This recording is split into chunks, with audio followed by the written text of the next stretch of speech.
चींटी और टिड्डा की कहानी, the ant and the grasshopper story. In Hindi एक बार की बात है। गर्मी का मौसम था और एक चींटी कड़ी मेहनत से अपने लिए अनाज जुटा रही थी। दरअसल वह सोच रही थी कि धूप तेज हो जाए, इससे पहले क्यों ना अपना काम पूरा कर लिया जाए। चींटी कई दिनों से इस काम में जुटी थी। वह रोजाना खेत से उठाकर दाने अपने बिल में जमा करती थी। वहीं पास में ही एक टिड्डा फुदक रहा था। मस्ती में वह नाच रहा था, गाने गाकर जिंदगी के मजे ले रहा था। पसीने से तरबतर चींटी अनाज ढोते ढोते थक चुकी थी। पीठ पर अनाज लेकर बिल की तरफ जा रही थी, तभी टिड्डा फुदक कर उसके सामने आ गया। बोला, प्यारी चींटी, क्यों इतनी मेहनत कर रही हो? आओ मज़े करें। चींटी ने टिड्डे को नज़रअंदाज किया और खेत से उठाकर एक एक दाना अपने बिल में जमा करती रही। मस्ती में डूबा टिड्डा चींटी को देखकर हंसता और मजाक उड़ाता।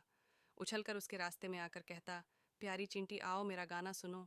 कितना बढ़िया मौसम है, ठंडी हवा चल रही, सुनहरी धूप है।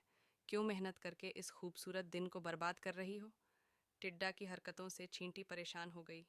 उसने समझाते हुए कहा, सुनो टिड्डा, ठंड का मौसम कुछ दिन बाद ही आने वाला है। तब खूब बर्फ गिरेगी, कहीं भी अनाज नहीं मिलेगा। मेरी सलाह है, अपने खाने का इंतज़ाम कर लो।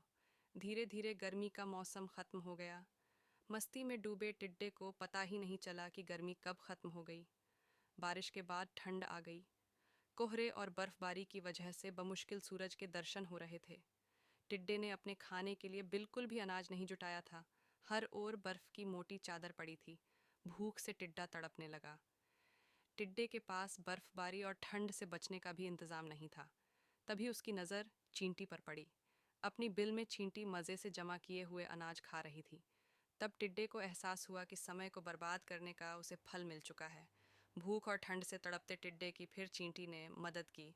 खाने के लिए उसे कुछ अनाज दिए। चींटी ने ठंड से बचने के लिए खूब घास फूस जुटाए थे।